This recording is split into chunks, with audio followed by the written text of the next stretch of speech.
talking about this poem which I'm going to perform. It's about a very special friend of mine. It's like we share a lot of things together. From sharing our hatred for peanut butter to sharing our birthdays on the same day. So it's gonna be kind of crazy poem, and there's a use of vulgar language also. So please forgive me for that.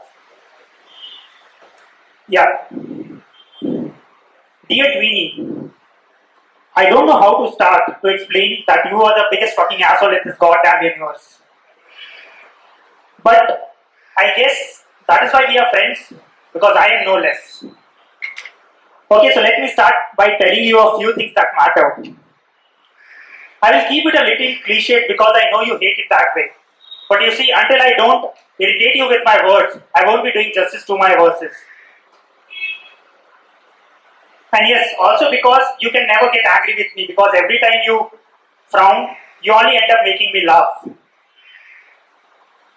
So yeah, as you know that we started meeting together because of poems, but obviously we had to meet because of poems.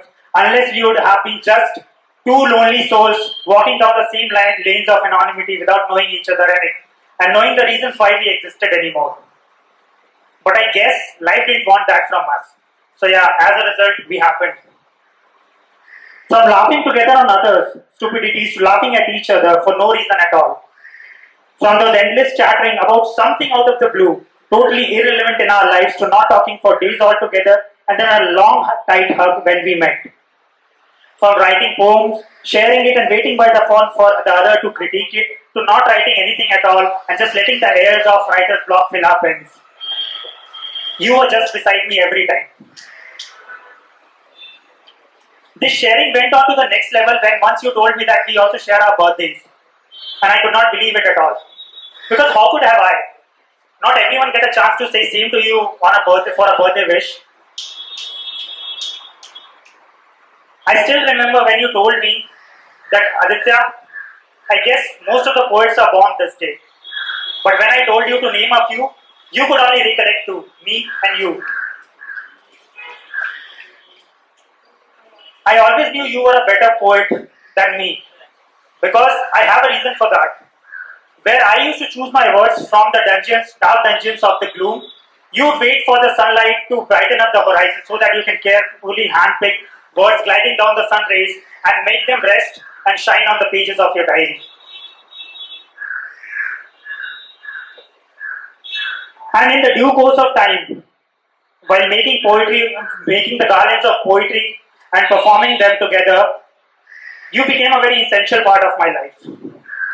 I was never the joker, but you were always the harlequin, who would always cheer me up by bringing out different tricks out of different awkward tricks out of your down your sleeves to always make me laugh.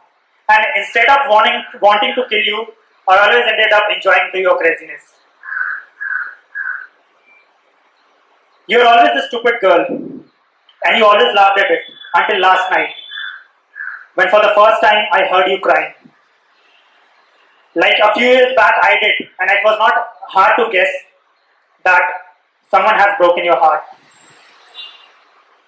I did not know what to say because I could never imagine something like this to happen, that you would be upset sometime and I will have nothing to cheer you up, like the way you always did when I was upset.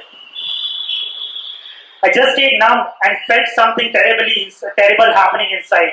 Like all the blood has turned into water because of your constant crying, and as your tears escape your eyes, they fall into the pores of my skin. I realized something that day. I realized that even the brightest of the days are followed by the darkest of the nights sometimes. And when life is your opponent, you better be sure that the nights will be much longer than the days. I realized that sometimes. So I just want you to know, when this happens ever again, I would be by your side just like you have always been.